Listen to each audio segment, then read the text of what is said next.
You are listening to More Human, the show where we share the stories that encourage leaders to make their businesses and organizations more human. I'm your host, Jeremy Newlick. Imagine. It's 2009. You're in your rental sedan on the way to the Four Seasons in Chicago. Though, you might as well be on the moon, because your mind, it's racing with excitement. Out of all the candidates possible, you're the keynote of this conference. That stop-and-go traffic from Midway to the hotel gives you plenty of time to run through your presentation. By this time, though, you have your ideas down. You know just when to pause, the notes to emphasize. You've spent years cultivating your network and your message. You have been through so many layers of development personally, in academia, in the clinical and corporate settings. You believe you have a profound insight about humans and how it's possible to change workplaces and improve lives. And you can't wait to reach so many people. Finally, it's your chance. You arrive at the hotel, and after the valet takes your car, you make your way across the hotel lobby. Game face on, roller bag in tow, you walk up to the counter. The exchange is pleasant enough. A woman at the counter, of course, asks for a card for expenses. It doesn't work. That's odd, you think. You know you have money in that account. It's weird. Well, we'll just try another one. That one's declined too. And almost in vain, and with tears already starting in your eyes, you try one more. And suddenly that big world of yours, all that possibility, it comes crashing down on you. You realize that your soon-to-be ex-husband has frozen your accounts. And even though the separation's been hard, you just never thought it would come to this. So there you are, 500 miles from home, standing in the lobby of the Four Seasons, staring out the front doors. You have a big keynote tomorrow, and now you're embarrassed. You're shocked. You're in disbelief. How could you give the keynote with all of this happening? Shouldn't you just go back home? But how could you even go back home with the money frozen? And you start to panic. Well, this was exactly the crossroads faced by Cy Wakeman, our guest on today's podcast. But instead of giving into that panic, something very different happened to her. I had a rental car and I'm thinking, I don't have a place to sleep tonight. And I thought, I'm going to sleep in the rental car. And I thought, well, I need to get ready to go on stage. I don't have a place to shower. And I just thought, I'll wait. There's a spa and this woman was going into the spa. I just kind of, followed her in because I didn't have a key. I got dressed, I got showered, and I went and gave the keynote. And I realized like this bigger thing had happened to me, that even when circumstances sucked, it's like this bigger thing happens, which is like, wait a minute, what would great look like? If I were great right now, what would great look like? And it would be like shower and go on stage and impact the world. And my ego kept going, but you shouldn't have to. Like everybody would agree that what he did sucked. Cy would have been totally justified in taking to the 2009 version of Twitter and putting her ex on blast. At the very least, she could have texted friends about how awful her situation is. But she didn't want to give in. And while this story is not meant as an exact prescription for behaviors, it is telling of the kind of beliefs that Cy has about humans. And I just didn't want to go there because I had been to this place of no ego. I didn't want to give up the joy, even when it sucked. Like I had practiced so often getting into high self that my ego kept bringing in this killer line. But Cy, you shouldn't have to. You shouldn't have to raise these kids on your own. You shouldn't have to, but there was nothing after you shouldn't have to, except people like, you're right, but what's your next move? And that's when, I started to personally just feel these questions really live in me. That anytime I started to feel pretty poorly, that self-reflection was just moving to a place that, yeah, I started to just figure out our natural state as human beings when we're in high self is collaborative and innovative and, um, accountable, but that our ego's job is to focus on our external circumstances and keep us in low self so that we can just be irritated by all the stuff that's happening in the world. In terms of a career move, that decision to not give in to that pesky ego voice, it's paid off for Cy. Since 2009, she's certainly come a long way in building a reputation. Cy's ideas have been featured in Fast Company, Forbes, the Huffington Post. She's been a featured speaker and presenter at leadership conferences galore. And she's authored 3 books, the latest of which, No Ego, How Leaders Can Cut the Cost of Workplace Drama, End Entitlement, Drive Big Results. She even manages to stay on message through this awkward interview with Kathy Lee and Hoda. I mean, there are beach balls, all kinds of ridiculousness. Somehow, Cy stays calm amidst this storm. It's a clip you have to watch in the show notes.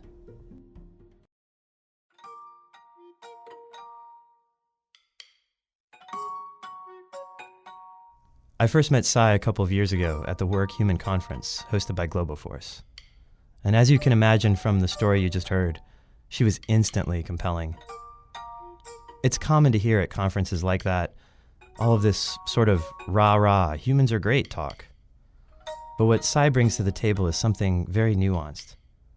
She has a deep academic background in cognitive behavioral therapy, but she takes what's normally inaccessible for most people and creates these user-friendly hooks.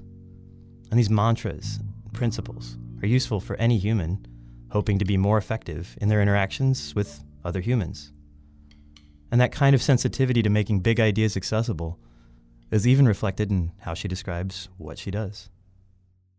I'm a drama researcher. I study how much time we spend in drama in the workplace. Drama can be emotionally palatable when you're in the midst of it. There's that employee who's always pulling you aside to just vent about her conflict with another person. That time you spend trying to figure out how to respond to a passive-aggressive email. Taken in the aggregate, all of these little interruptions add up to a mountain of hidden costs. It turns out that all the time we spend dealing with gossip, protecting turf, retaliation, planning defenses, it takes up about 3 hours per week of time for most leaders. And that averages to 385 million working days for American firms per year, just dealing with drama. And what's not in those figures are the sick days taken, or the actual stress-induced illnesses associated with drama. So in all of her years of working with companies, has Cy found any that don't deal with drama? I have not found a workplace that's free of it. We all have this human condition. We're not quite all as evolved as we want to be, but I have found workplaces that have really small amounts of drama or able to quickly toggle switch out of drama into collaboration, accountability, and all of those no drama behaviors. And the results are pretty staggering. In my own company, we benchmark often against other organizations producing what we produce in, income or, um, you know, how prolific they are. We benchmark a lot, and we find that we get as much done with half of the staff and footprint. So we keep our footprint very small, and we are able to really accomplish that of people staffed at twice our size. So we know that it certainly is a really efficient way to do business, and we know it's a great culture in which to do business. A lot of us have just come to accept drama as a cost of doing business if we have people around. Like if there are humans, people think then there will be, drama. And people have actually, they think, well, with humans, people need time to vent and, people need time to react and they're going to be upset about change because change is hard. And we have found that the average person spends 2.5 hours a day, 816 hours a year in drama, which not only takes you away from the work to be done, but it keeps you approaching work with a very low consciousness level, so that whatever you're doing, whether it's design work or collaboration or any of that, just isn't your best work. I was watching a recent keynote that you gave, and you talked about how you dealt with your sons. So, if, for lack of better term, the workspace that you created in your home there in Nebraska, and one of the things that you did is you, I mean, I would hazard to say it was punishment, but it was more like if you wanted to dole out some consequences, you actually set up a situation in which they had to play poker with you. Yes. Talk to me about poker and where that came from and like what is that about? We have 8 sons between my husband and I, and so we had 5 in high school at one time. And what we found is that we really try and standardize as much work as possible. We try and do design thinking in our own work. And what we noticed as kids entered into high school is the odds of them getting grounded increased dramatically. And Get into we're more trouble, yeah, right? they do get into more trouble. Those prefrontal cortex parts of their brain just aren't really developed.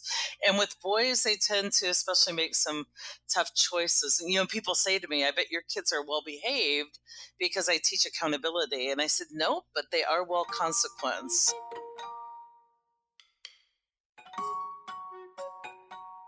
When we think that kids are entering the age where they'll soon be grounded, I do something preemptively. I actually teach my kids to play poker. And I do this because when you're grounded, we don't really let you slink off to your room and, spend time away from us. We figure if you get grounded, you probably need some more time with us.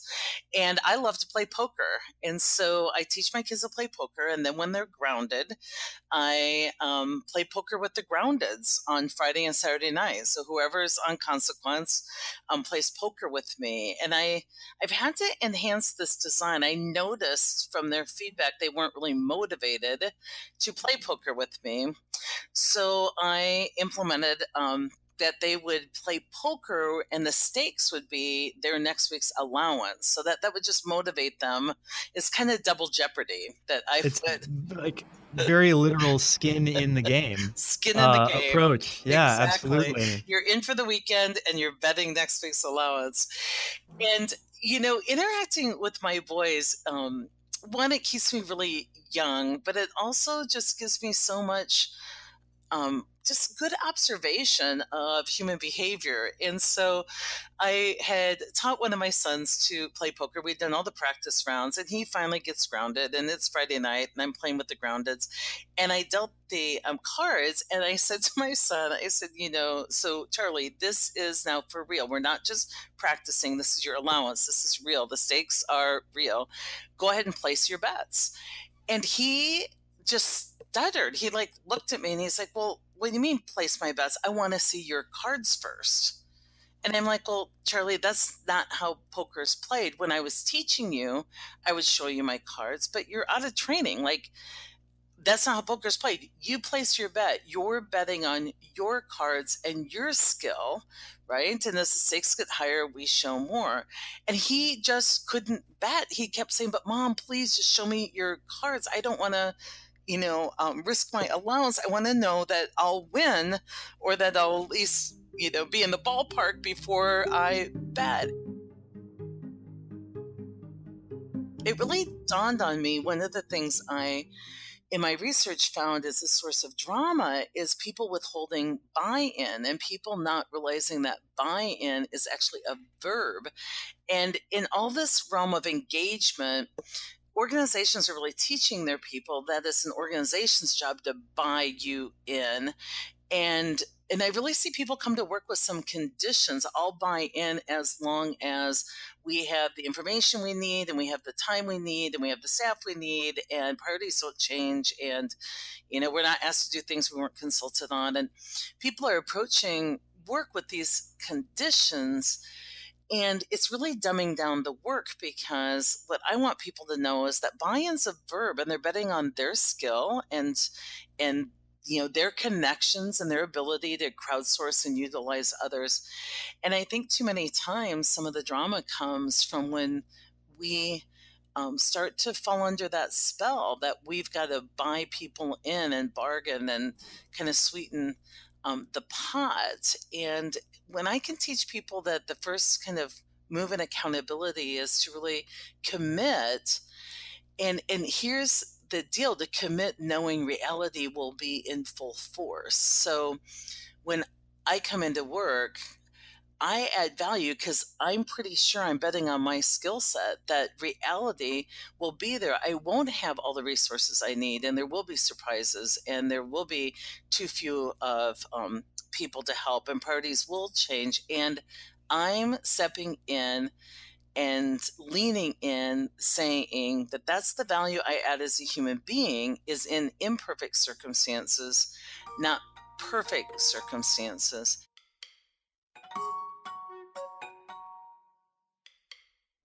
So, Cy's assessment, after years of studying our species, says that we were made for imperfect times. Human beings are made for situations where there's a lack of clarity, darkness, uncertainty, and that we have an ability to make sense and clarity out of that darkness. It certainly seems an enlightened way to understand what it means to be human. But if that were the case, if indeed we're meant for times of uncertainty, then why do we cry out for all the right conditions? In other words, why do we fall victim to the spell of wanting to see all of the cards in the poker game? It's not all of us that needs those sure bets. It's our ego part of us. So when we're in low self and our ego is focused on looking good and being right and not being vulnerable, not being exposed, it really is making some demands on or putting conditions on when I will give you the gift of my work. And it's one of the ways that drama really comes from people moving. It's kind of the symptom of, or the result of, disengagement or people being in ego. And so when people go beyond ego, they're naturally willing to say, well, let's just throw this out there and see where it goes. If they're in ego, they are more scared to throw something out, and then they blame their circumstances. They say, well, I was going to mention it, but my boss really doesn't welcome new ideas. And see, the ego has the story that then keeps us safe, and then we can be at the mercy of our circumstances, instead of just stepping up. And the way I explain it is like, a lot of people want to wait to be empowered. And I just tell people empowerment is stepping into the power you already have.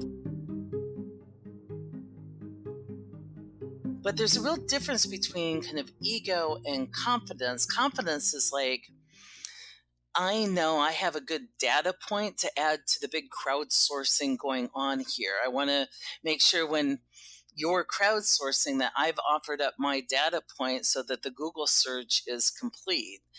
And it's like, I'm confident that I have a useful data point. Ego is, I know the answer.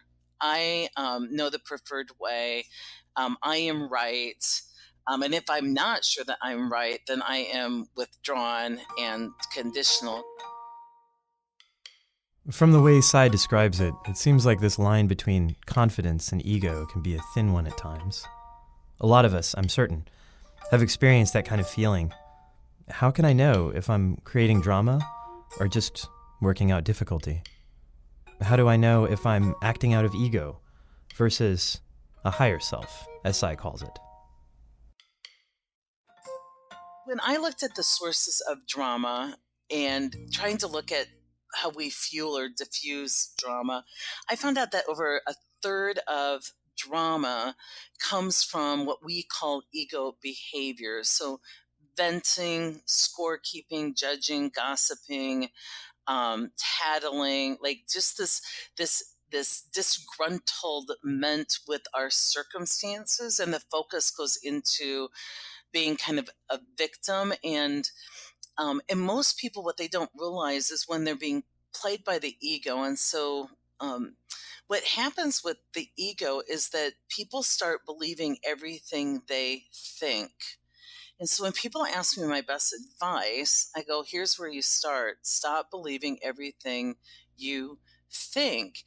And I introduce them to their ego. Like if you close your eyes and you just listen in on what's going on up there, The committee the that's committee, speaking. Yeah. yeah, in your head, you'll start to realize that you're not the thinker.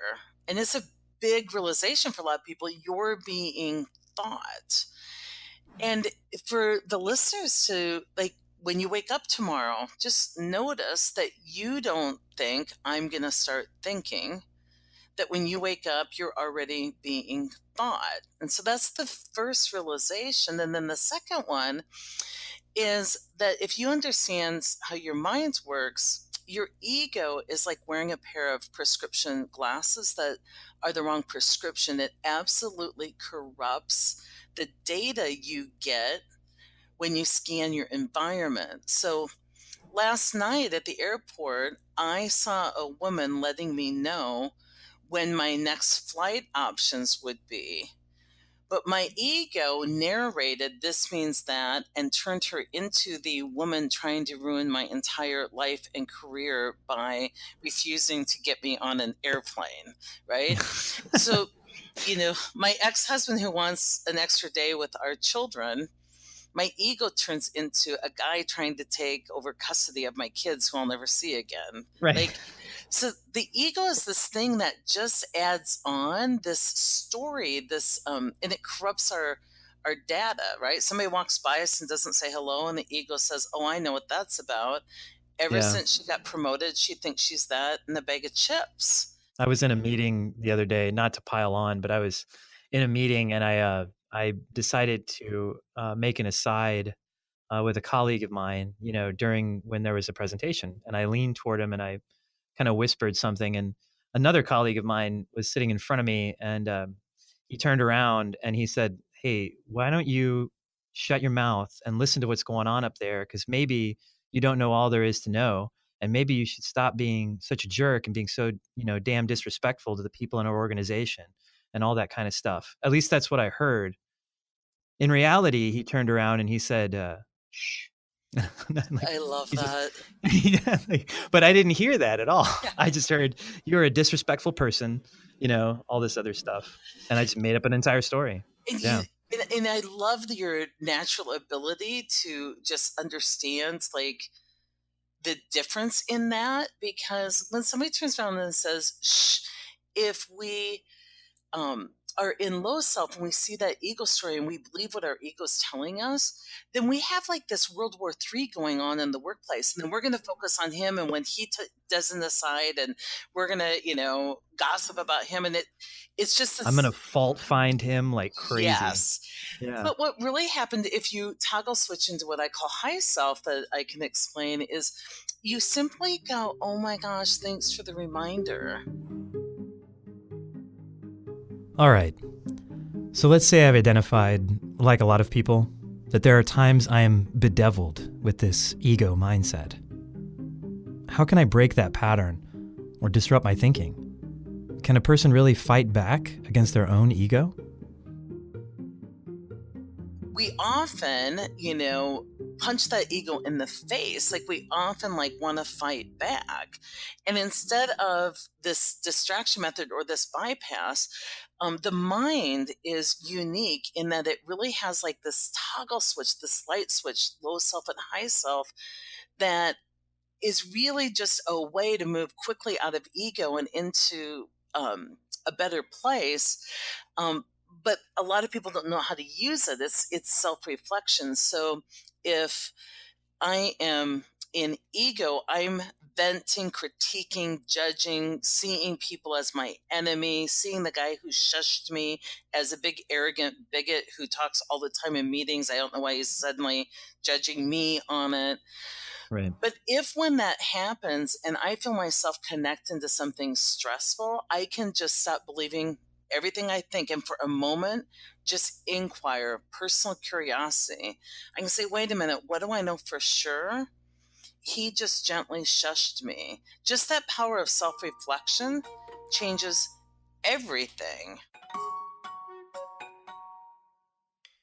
So far, what we've talked about has focused mainly on how a single human can practice Cy's principles. And you may be thinking, well, this is all well and good. But what happens when I go into work? You might be asking what you can hope for if your work culture, organization, doesn't seem to support or value these kinds of ideas.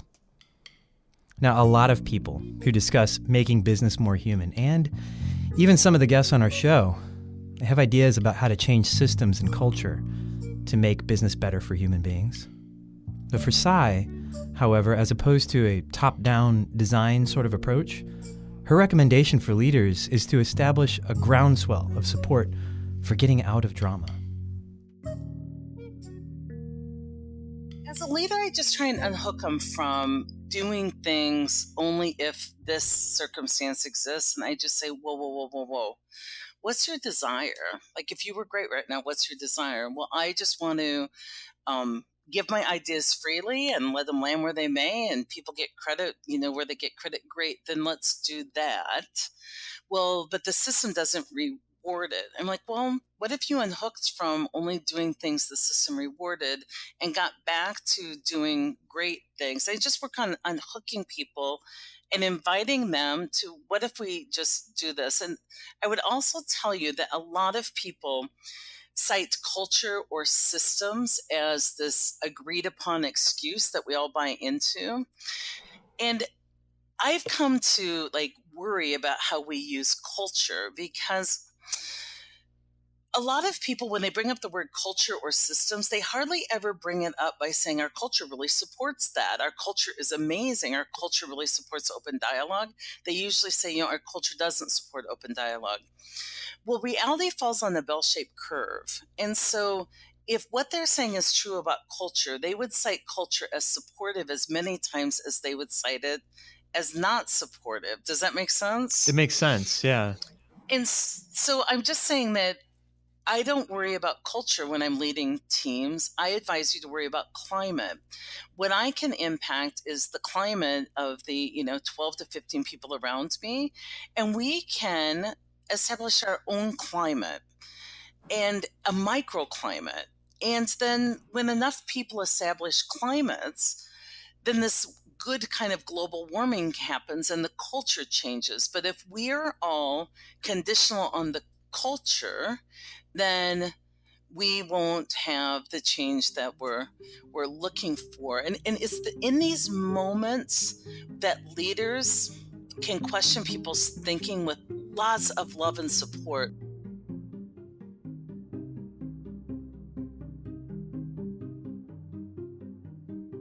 I think a leader's role isn't to inspire and motivate others. I think it's to help them use better mental processes so they eliminate emotional waste. So, drama is emotional waste. And how do you get rid of waste? A better process. How do you get rid of emotional waste? A better mental process. And so, let me give you an example. I really believe that people have some amazing things to contribute to our ideas and to putting ideas into action and really making things work. A lot of people believe what they have to contribute and add value with is their opinions.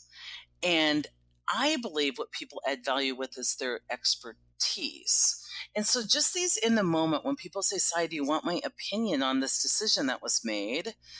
I'm like, probably not.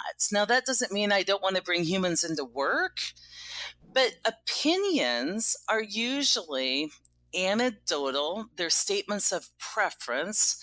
Preference is the ego's work. Most people giving opinions want their personal preference to trump the potential that if we implemented the idea. And so they use opinions to stop the action. And a lot of people with a lot of opinions, when we tested them, were least ready for what's next. So it seems like they used opinions to stop the action so they wouldn't be exposed as unready for where we're going. So I don't want people's opinion, but I want their expertise. I do get frustrated with some things, not usually with individuals anymore, Jeremy, but I do get frustrated with some of the things we're out there preaching as gospel from an HR perspective or leadership perspective, because I still think it's just really traditional, not modern. I'm really preaching for a modern way. And here's what I mean by that. A lot of folks are really into authenticity, which is awesome. And they're saying things like, bring your whole self to work. And what I would tell people is, please don't bring your whole self to work. Bring your most evolved self to work, and your most evolved self like home. Like, it's our job, if we want to be credible witnesses in the decision-making process or design process, to really be working to evolve ourselves, to unhook from our ego and get to this place of higher self. If you're someone who's at a leadership role, I'm sure you can hear the challenge implicit in Cy's words. There are a lot of measures we take from a human resources perspective to get buy-in, to make concessions, and to make systems optimized for human beings. And it's in that context that Cy's point of view about humans and how they get better at working together becomes compelling. What if instead of working to orchestrate the perfect circumstances for everyone, we challenge one another to show up as our higher self? What if the next time you faced a challenge, you wouldn't shake your fist at the sky at the fates? What if instead you entreated your team to ask, what would great look like?